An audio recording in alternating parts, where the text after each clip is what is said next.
In this morning's Transparency Tracker, a group digging into government spending is focusing on the Cumberland County Jail's financial position amongst new contracts with the federal government and lawsuits. Jeremy Portnoy, an investigative journalist with OpenTheBooks.com, joins us live with a breakdown.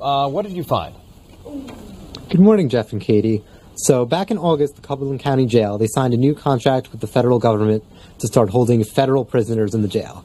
They had this contract back in 2022. It got cut by Washington because there were so many staffing shortages in Cumberland. Some guards were working 3 overtime shifts a week. But now it's back. It's worth up to $5.6 million if they hold the maximum number of prisoners. But more realistically, the county's saying they're going to make about $2 million because there's still some staffing shortages and they don't think they can hold as many prisoners as possible. Tell us more about the county's jail's new contract with the federal government. So if you go back to 2022, right, the jail was paying about $12.4 million to its employees. That's gone up about $2 million over the past 3 years. Same thing for the tax dollars needed to fund the jail.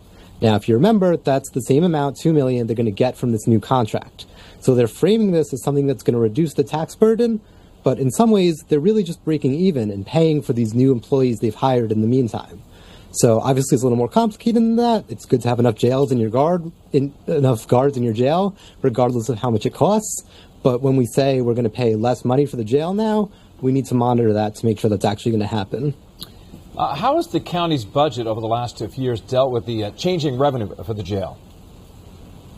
So like I said, right, it's increased by about $2 million.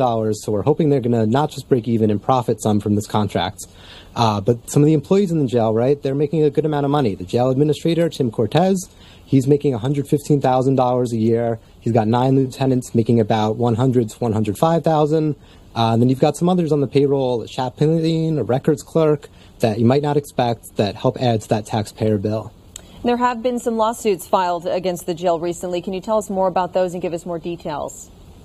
Yeah, so we've seen 2 lawsuits come out in the last few weeks. Back in July, the family of James Mannion announced they're suing the county for a wrongful death. He passed away while in jail because of withdrawal symptoms from drug use, and his family is saying that the guards at the jail refused to give him the medicine that possibly could have saved his life.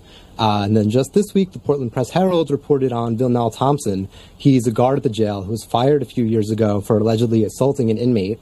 But he was just cleared of all charges by a federal judge. So now he's suing the county for violating his due process by firing him. So we don't know yet how much in damage he's asking for. But if there is a settlement, we'll put in a records request and find out how much that costs.